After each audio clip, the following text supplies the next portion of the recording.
venho propondo a celebração de um novo grande pacto entre os três poderes. Será que não está na hora? O presidente brincando de presidir o Brasil. Não nasci para ser presidente. Três Poderes, um podcast de Veja. Olá, estamos começando mais um capítulo do podcast Três Poderes, que vai ao ar toda sexta-feira no site da Veja. Meu nome é Augusto Nunes, eu estou no estúdio da Veja em São Paulo. Estou com Dora Kramer, no Rio de Janeiro, e Ricardo Noblat, em Brasília. Começamos discutindo a reforma da Previdência. Eu queria ouvir a Dora Kramer sobre quem ganhou até o momento, evidentemente, a votação está em curso. Estão votando as emendas, os destaques. Eu quero saber até agora quem saiu ganhando e quem está perdendo, Dora. Olha, o Augusto, primeiro, boa tarde para todo mundo, olá, um olá geral. Vamos a esse assunto, nosso reforma da Previdência. Quem ganha, o maior vencedor, é óbvio, está em todos os cantos, todo mundo tecendo loas ao desempenho do presidente da Câmara, Rodrigo Maia, e evidentemente a vitória está sendo creditada, eu acho que até merecidamente, a ele, mas sem dúvida alguma ganha o Ministério da Economia, que apresentou a proposta, e eu acho que ganha sim o presidente Jair Bolsonaro, mas a longo prazo eu acho que ele ganha mais, porque qualquer benefício eleitoral que resultar dessa reforma, e deve resultar, já que as pesquisas indicam que a maioria da população queria a aprovação da reforma, ele será capitalizado pela presidência da República. Eu acho que é muito mais fácil uma capitalização eleitoral por parte do presidente da República do que por parte do Congresso de um modo geral. E queria adicionar, já que eu falei em Congresso, mais um vencedor, que é o próprio Congresso, que se mostrou ativo e que tem se mostrado autônomo, como, aliás, sempre deveria ter sido, mas não era assim que o Congresso vinha se comportando. Ricardo Noblat, com você. Assino embaixo o que a Dora disse, mas acrescento algo. Eu acho que o presidente Jair Bolsonaro ganhará a longo prazo, se for bem sucedido até lá, se a economia realmente der oferecer sinais de uma certa exuberância, porque no momento ela está no fundo do poço. Mas ele ganhará até contra a vontade dele, porque tenhamos que reconhecer, o presidente Bolsonaro fez muito pouco pela aprovação dessa reforma. Claramente não era a reforma dos sonhos dele. Talvez nenhuma reforma da Previdência fosse capaz de agradá-lo. No passado, ele já votou contra a reforma da Previdência, ele sempre deixou muito claro que, olha, isso é coisa do Guedes, temos que fazer, o país precisa, e nunca suou a camisa por ela. O deputado relator da reforma dentro do Congresso, Samuel Moreira, para termos todos uma ideia, o Samuel Moreira só foi chamado por Bolsonaro para conversar uma única vez nesses últimos meses, e olha, na posição estratégica de relator da reforma da Previdência na Câmara. E essa única vez que foi chamado, Bolsonaro só queria saber de uma coisa, olha, como melhorar aí a vida ou não piorar tanto a vida dos policiais. Foi a única coisa que o Bolsonaro pediu. O resto, sejamos obrigados a reconhecer, ele mais atrapalhou até do que ajudou. Agora, eu só queria registrar o seguinte, né, bancando também o advogado do diabo aí. O Bolsonaro, ele não pode ser acusado simultaneamente de se omitir, né, nessa história de Previdência e, ao mesmo tempo, de ter comprado votos para aprovação do texto. Não bate. Ou ele... E isso aí é a chamada articulação política. Eu disse o tempo, estou vivo dizendo que quando o deputado fala em articulação política, deputado, senador, os parlamentares, pode se preparar para arrumar ou emprego ou verba. Agora, ele libera verbas que são do orçamento impositivo. Aí é acusado de comprar votos. E depois ele também é acusado de se omitir, então ou ele quer ou não quer a aprovação da reforma, certo? Eu acho um exagero essa história de que a liberação de verbas, e nesse momento, em outro qualquer, signifique necessariamente, vamos dizer, uma compra de votos. Claro, eu também acho. Como tantos acham. Não, ela está ali, é impositiva. O que costuma ser questionado, e aí eu acho que com razão, e dessa vez também está sendo, é o seguinte: está legal, as emendas parlamentares são impositivas, o governo tem que pagá-las, só que o governo, e aí são todos os anteriores, todos, sem nenhuma exceção, sempre usaram o instrumento de só liberar a grana ou prometer o empenho da grana em cima de uma votação importante. E só para aqueles que votarem como ele quer. Aí passa a ser um tipo, vamos dizer assim, na melhor das hipóteses, de barganha, de uma barganha questionável, que não é legal, mas que todos os governos fizeram. No caso, se cobra tanto, talvez, do governo Bolsonaro, com justiça ou não, pelo fato que ele tinha dito que não, isso é negócio de velha política, vamos colocar uma política nova. Ué, mas é a chamada articulação política, isso aí, né, Noblar? O que é articulação política? A gente chama de articulação política você convencer as pessoas a votarem, ou a satisfazerem, eventualmente, os projetos e beneficiar os projetos. Está legítimo. Nenhum governo vive sem articulação política. Agora, quando a gente vende previamente, olha, no meu governo não vai acontecer nada daquelas coisas que aconteciam na velha política, porque teremos uma nova política, e depois começa a fazê-las, quando nada é questionável, só isso. Dora, com você.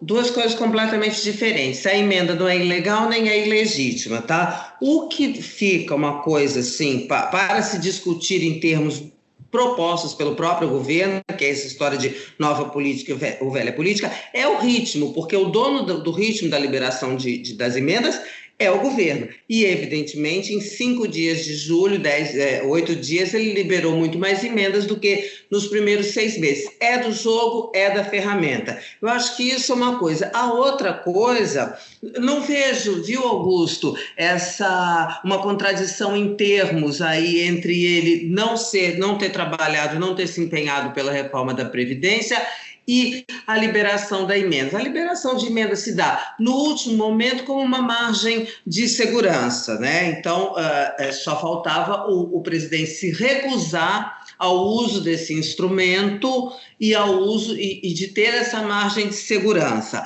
Outra coisa, ele evidentemente, como apontou o Noblar, nunca ter querido fazer, ele preferia não fazer a reforma, e eu não estou inventando, porque foi ele que disse. Inclusive, quando ele mandou a proposta de emenda constitucional para o Congresso, ele disse: já fiz a minha parte, agora entregou para o Congresso. Por isso também que ele não pode reclamar do Rodrigo Maia faturar politicamente essa vitória. Bom, de qualquer maneira, o Paulo Guedes, ele teve um papel importantíssimo, o Rogério Marinho também, porque ele foi, se o presidente não quis conversa com o Congresso, o ministro da Economia fez um trabalho exaustivo de convencimento. E, aliás, a gente percebeu nessas sessões que ele tentou convencer os deputados que tem gente que não está afim de ouvir, né? Não dá para convencer o filho do Zé Dirceu, por exemplo, de nada. Agora, ele fez o trabalho. Augusto, é difícil convencer a oposição de qualquer coisa. Primeiro, porque ela foi massacrada na eleição passada e foi massacrada pelos seus próprios erros, pelo desastre que foram os últimos governos do PT, e também porque ela não tem projeto para nada. Aqui e acolá, alguém ali apontou na Câmara alguma ideia de algum novo projeto. O PDT, se eu não me engano, esboçou alguma coisa, mas no conjunto da obra, a oposição que perdeu a eleição não tem projeto para esse país. Neste momento não tem nenhum. Pode ser que venha a ter no futuro, mas não tem. E aí nisso ela se parece, sem querer forçar a mão nem pesar a mão, um pouco com o governo. Eu não digo nem do governo, talvez o presidente Bolsonaro. O Bolsonaro assumiu sem um projeto para o país, talvez até porque ele desconfiasse no começo da campanha dele que não se elegeria, ou não teria essa pretensão. assumiu, está aí, tateando. A oposição também está tateando, ela não tem projeto, ela não teve o que propor na hora da votação da reforma da Previdência, a não ser dizer não, não, não, não, e apostar no desastre. Ainda bem que... Agora, olha só, eu também acho que eu queria só registrar, antes de passar para a Dora, registrar que foi o grande perdedor, né? A oposição, né, foi a grande perdedora nesse processo, tem sido, por falta de projeto. Agora, deve-se destacar aí o amadurecimento do povo brasileiro, de parte dele, porque houve manifestações a favor da aprovação da Previdência e não houve nenhuma manifestação contra, de rua, né? Me refiro a manifestações de rua. Quanto aos projetos, eu queria ouvir a Dora sobre isso. Eu acho que tem vários projetos aí a caminho, né? A reforma tributária, por exemplo, tem um projeto, um texto que a Câmara vai defender, tem um do governo, mas teremos essa discussão. Dora. É verdade. Já o ministro Paulo Guedes está se preparando para anunciar algumas medidas, né? Aí relativas à economia, na tentativa de destravar. O Congresso tem uma pauta própria, o Rodrigo já tem reunido uma turma de bambas, né, nesse setor administrativo, já pediu que o governo se apresse na questão da reforma do Estado, que essa tem que ser de iniciativa do governo. Enfim, eu acho que tem aí uma pauta, uma agenda. Não sei se ela é fácil, quer dizer, não sei não, eu sei que ela não é fácil, eu digo, não sei se ela vai ser materializada, mas ela está sendo, pelo menos, à disposição de todos de colocar em marcha. Isso em contraponto com a oposição, que não tem aí, Noblar, quando você fez o paralelo com o governo, da questão da paralisia, no governo Bolsonaro, eu acho que até aí esse pessoal perde, porque não tem nem discurso. Que o Bolsonaro tem um discurso, bem ou mal, que seja para o nicho dele, enfim, tanto tem discurso que fala beça, né? Agora, a oposição não tem nada. O discurso foi o mesmo na questão da Previdência de 25 anos atrás. Não há rombo da Previdência, vai prejudicar os mais pobres. Enfim, a oposição, e eu vou chamar aí oposição, não sei se eu chamo de esquerda, os progressistas, o quê, porque eu não vejo também gente que seria do campo do Bolsonaro. Eu não me sinto à vontade de chamar o Rodrigo Maia de situação, me sinto mais à vontade de chamá-lo de oposição, né? Dados os preparativos aí para próximas eleições que ele está fazendo. Então, a oposição, vamos chamar de oposição formal, essa ficou encalacrada numa história de uma liderança antiga de um PT que já não é mais um PT, que por sua vez ficou encalacrado numa bandeira que não existe, que é a do Lula livre, né? Então, daí tudo isso serviu como uma âncora para que a oposição não saísse do fundo do poço, que, a meu ver, é onde ela está. Noblar. Olha, essa coisa de o governo tem projeto, etc. Tal, reforma tributária, olha, entra governo, sai de governo. Eu ouço falar em reforma tributária, ouvia falar de reforma da Previdência, que ainda está em curso. Não, mas já está aprovada, né, Noblar? Não há dúvida quanto à aprovação. Não, nenhuma dúvida, mais remota. Eu só estou dizendo o seguinte, ela ainda está sendo votada nesse capítulo aí dos destaques, não sei o quê, e eventualmente se teme, e com razão, que esse pessoal tente criar outros privilégios e você desidrate mais a reforma. Espero que isso não aconteça. Agora, mas o que eu estava dizendo é o seguinte, entra governo, sai governo, não, tem a reforma da tributária, a reforma da Previdência, que nunca tinha acontecido antes, reforma política, então é uma maravilha. Todo governo que entra promete fazer e acaba não fazendo. Eu acho que não é só o reconhecimento da importância dessas reformas que configura um projeto um projeto de poder, um projeto de país. Esse projeto falta. Eu vi ontem o presidente Bolsonaro muito aflito ali, numa reunião, mais uma reunião com os evangélicos, pedindo ideias. Olha, quais são as ideias? Me dê ideias, vocês são bons de ideias. Acho que ele vai levar um tempo para vir a ter um projeto realmente.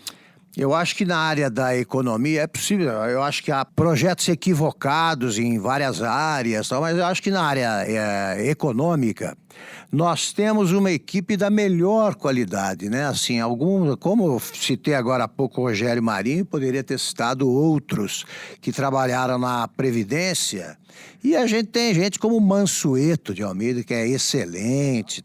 Esse pessoal está trabalhando numa pauta, né, de reformas. Eu acho que o Bolsonaro, quanto à reforma da Previdência, ele teve a ótima ideia de apresentá-la no começo do governo.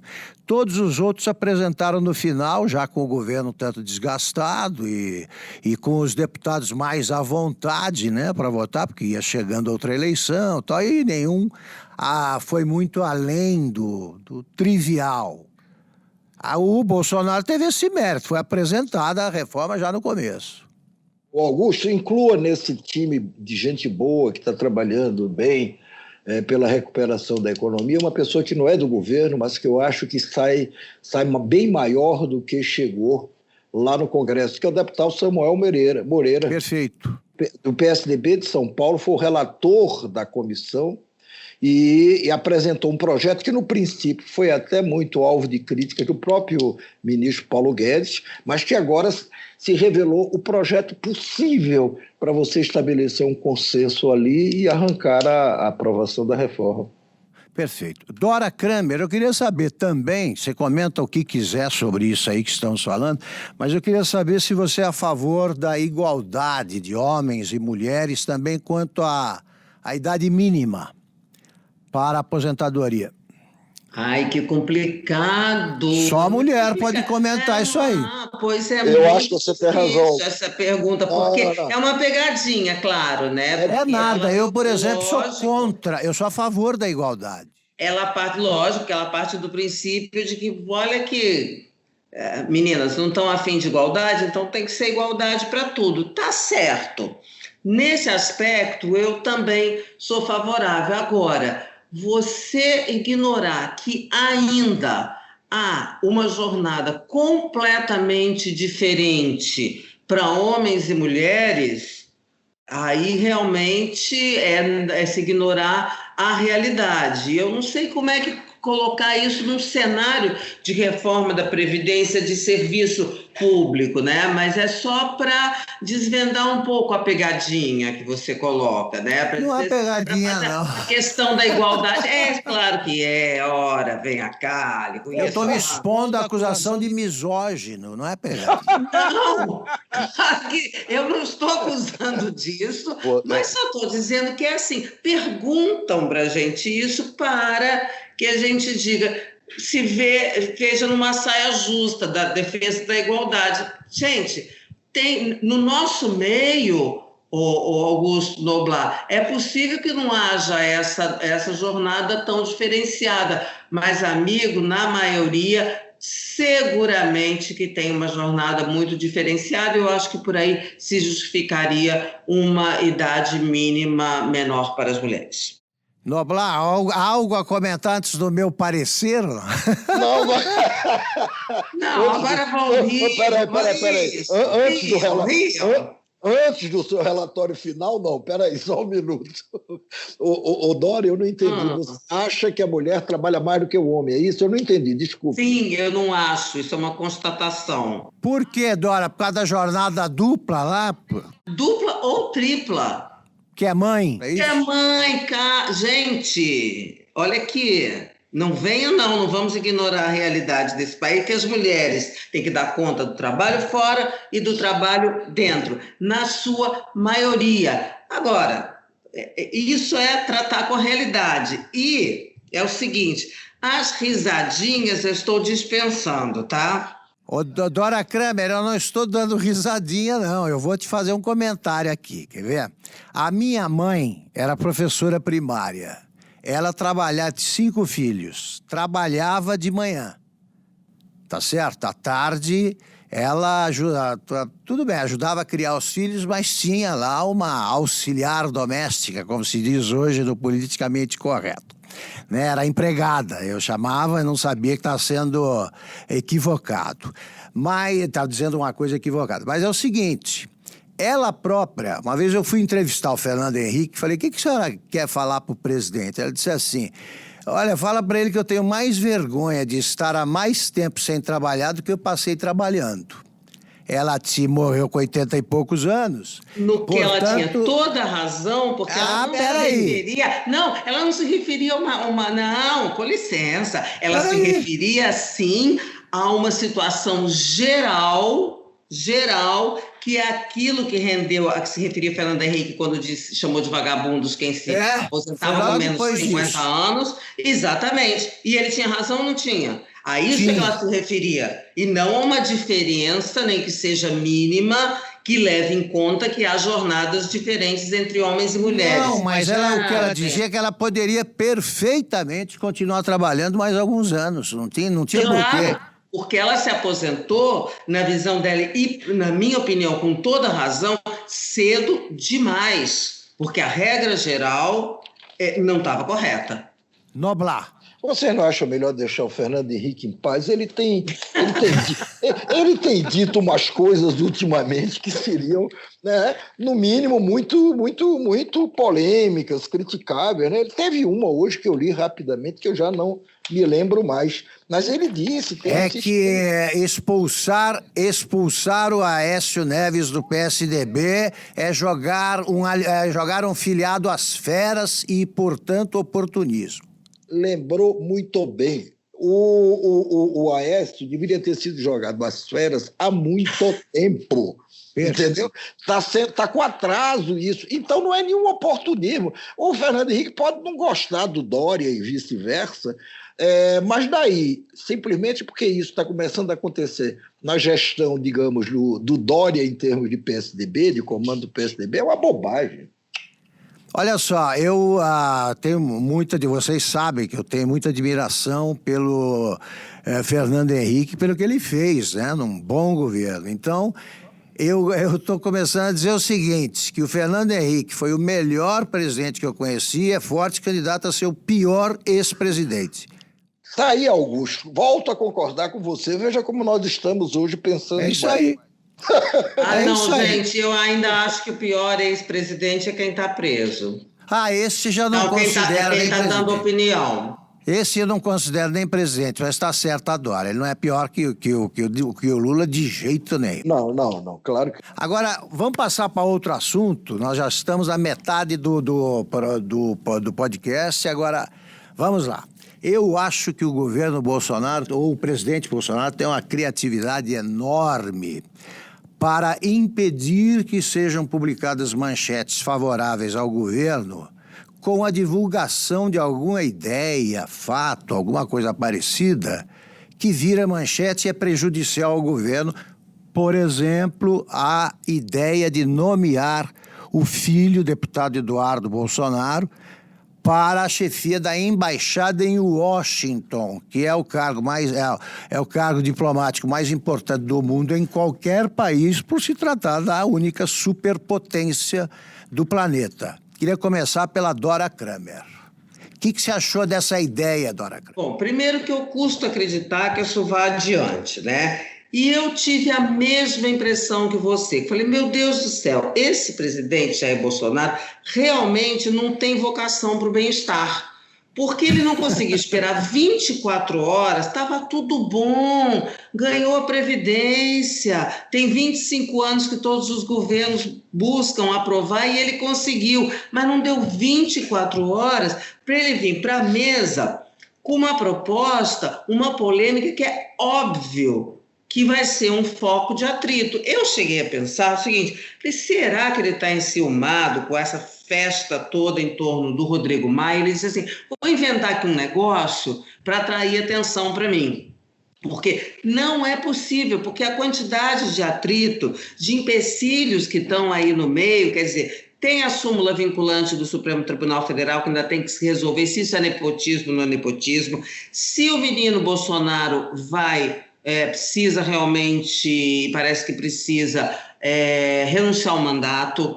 A questão da sabatina no Congresso, imagina, uma sabatina no Senado, sabatina e votação no Senado. Isso é um grande empecilho, dados os atritos que o presidente costuma contratar. E vamos aqui, venhamos, que Eduardo e seus irmãos, assim como o pai, podem ser tudo, menos diplomáticos.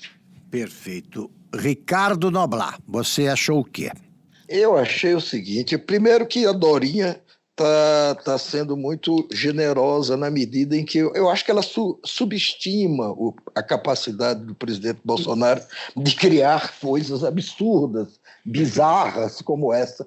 E depois, talvez, superestime Bolsonaro quando imagina que, olha, mas talvez fosse uma jogada assim ou assado, quem sabe ele. Nada. Eu acho mais razoável pensar em algumas coisas. Uma, foi aniversário do garoto, anteontem, do garoto Eduardo. Era preciso premiá-lo de alguma maneira. O Bolsonaro achou que é legal, o garoto sabe falar inglês. Ele completou 35 anos. Não sabia.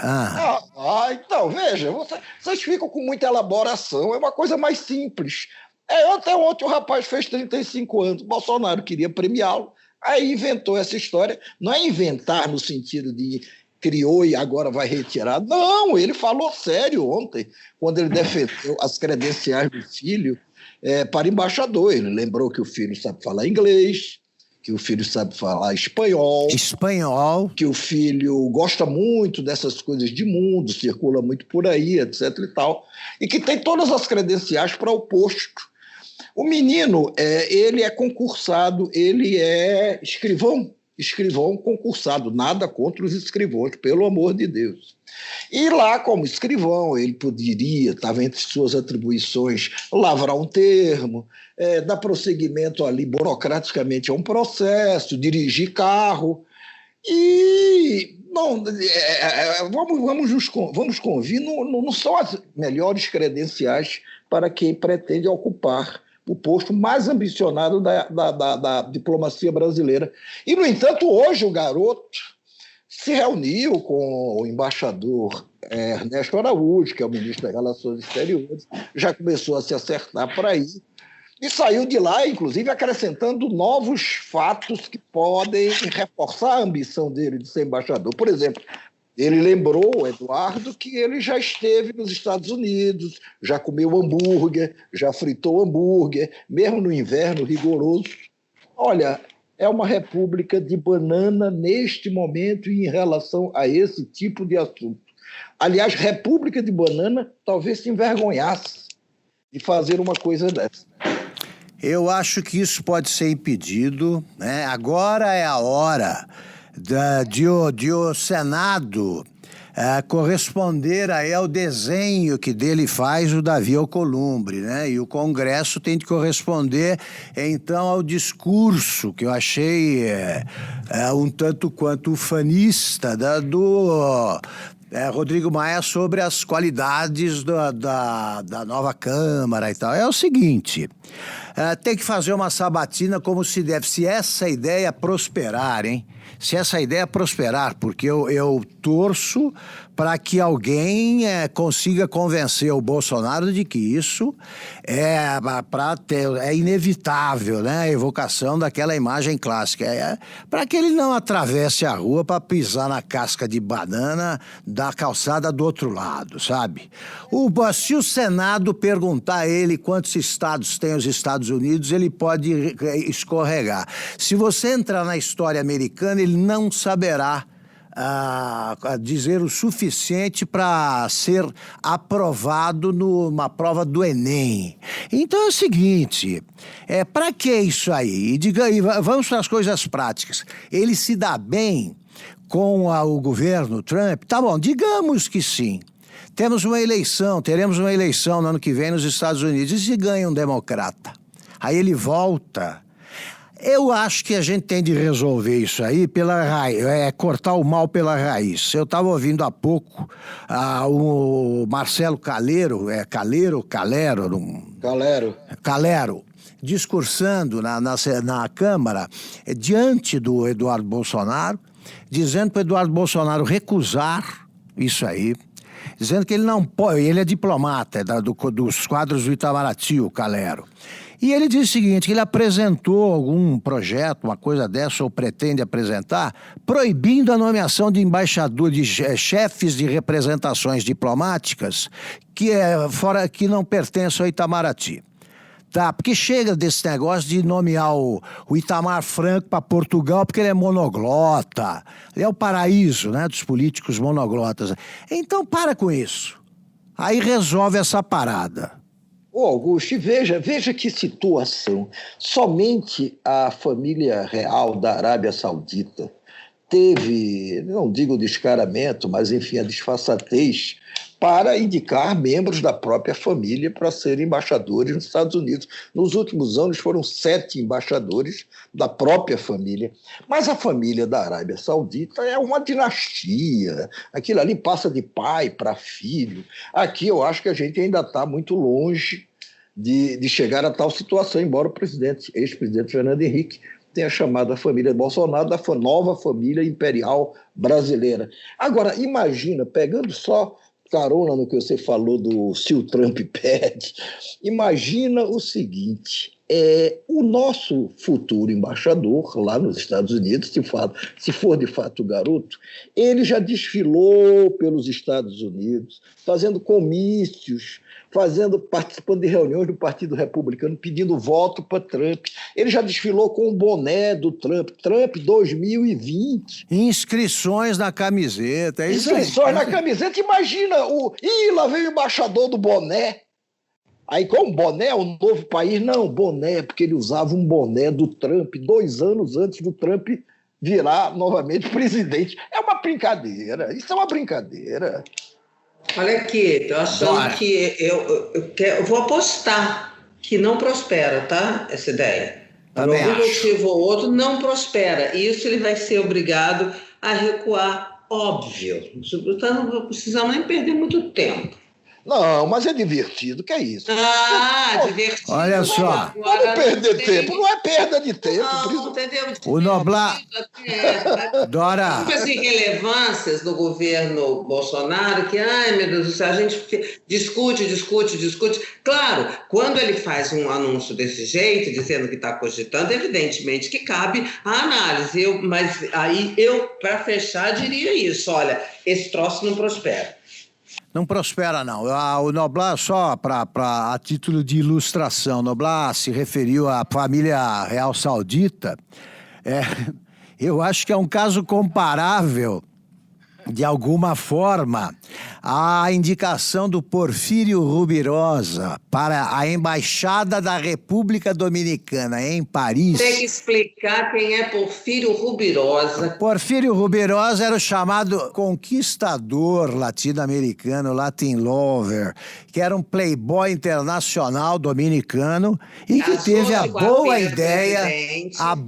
ideia de se casar com a única filha do presidente, tinha vários filhos homens ali, e ela se chamava Flor de Ouro Trujillo. Que bonito. Maravilha. Quer dizer, o pai gostava da filha e aí acha que o genro mereceu ficar em Paris. Já pensou quantos problemas ele teve de resolver, não? Ô Augusto, isso é nome de charuto, né? Não? Pera aí, eu ainda Fala, Dora. uma conexão. Rubirosa que anos depois viria se casar com Odile, que já divorciada viria ao Brasil se casar com quem? Paulo Marinho. Suplente do senador Flávio Bolsonaro e agora articulador da candidatura de João Dória à presidência da República em 2022. Vê como as coisas... É pequeno, as coisas... é praticamente uma kitnet esse mundo. Esse negócio do Porfírio não é da época da Dória. Dória é muito mais jovem do que nós. Mas a Dória lê muito, ela leu história. Eu li, é a grande vantagem dela. Olha só, nós estamos nos 5 minutos finais aqui do nosso podcast. Muito bom, muito agradável. Como sempre, eu queria que vocês fizessem as chamadas considerações finais, alguma coisa da semana que vocês queiram evocar, comentar, alguma coisa que vai acontecer, que seja interessante para vocês. Então, começo com Dora Kramer. Olha, uma coisa que está me chamando a atenção, e eu não sei hoje nós estamos na sexta-feira, Daria tempo do Rodrigo Maia acabar essa votação do primeiro turno, se eu não me engano, semana que vem, né? Porque o recesso só começa dia 18. Então, em princípio, segunda ou terça daria tempo, se ele não conseguir acabar hoje e amanhã. Não sei, poderia ser, pode-se ter ainda uma ideia, uma possibilidade, a hipótese de a gente ter completada essa votação em primeiro e segundo turnos da Câmara, que aí eu acho que a vitória seria completa. Fica um gosto meio amarguinho se ele entregou, claro, a parte mais importante do trabalho, mas esse negócio de ser retomado depois do segundo semestre reduz um pouco aí a magnitude da vitória. Acho que o Rodrigo é possível que dê um jeito, só se não tiver jeito mesmo, dê um jeito de conseguir entregar esse pacote completo até terça-feira ou quarta que vem. Ricardo Noblar. Eu acho que a Dorinha está sendo muito exigente, está pedindo do Congresso um desempenho que ele jamais teve ou teria. Quer dizer, ter trabalhado dessa semana de segunda até hoje, sexta-feira, olha, é exaustivo para o Congresso. Eu acho que na próxima semana não haverá condições de se continuar a votação dos destaques. Isso vai ficar para o próximo semestre, como disse Dora, e deve se espichar um pouco, porque, veja, isso não acaba só quando a Câmara acabar de votar o projeto. Vai para o Senado, na melhor das hipóteses, nos cálculos mais otimistas, levaria uns 48 dias, 46. Isso vai acabar lá para final de setembro, começo de outubro. Eu digo plenamente, né? Depois de Câmara e Senado. Eu sou mais otimista, eu estou com a Dora. Eu acho que a votação vai ser encerrada no máximo na segunda-feira, e aí a gente vai teremos constatado, então, que pela primeira vez na história, eu não me lembro de nada semelhante, a reforma da Previdência já provocou um efeito positivo. Pela primeira vez na história, o Congresso trabalhou na sexta e na segunda. Eles conheceram a semana que os brasileiros normais vivem, que é esta nossa, né? Então eu louvo a reforma pelo menos por isso. Que bom que isso aconteceu. Agora, acho que depois aí vai para o Senado, depois do recesso, e rapidamente será aprovado, e não deixa de ser um avanço muito importante aí para que o Brasil, para que a economia brasileira retome o curso que leva ao desenvolvimento.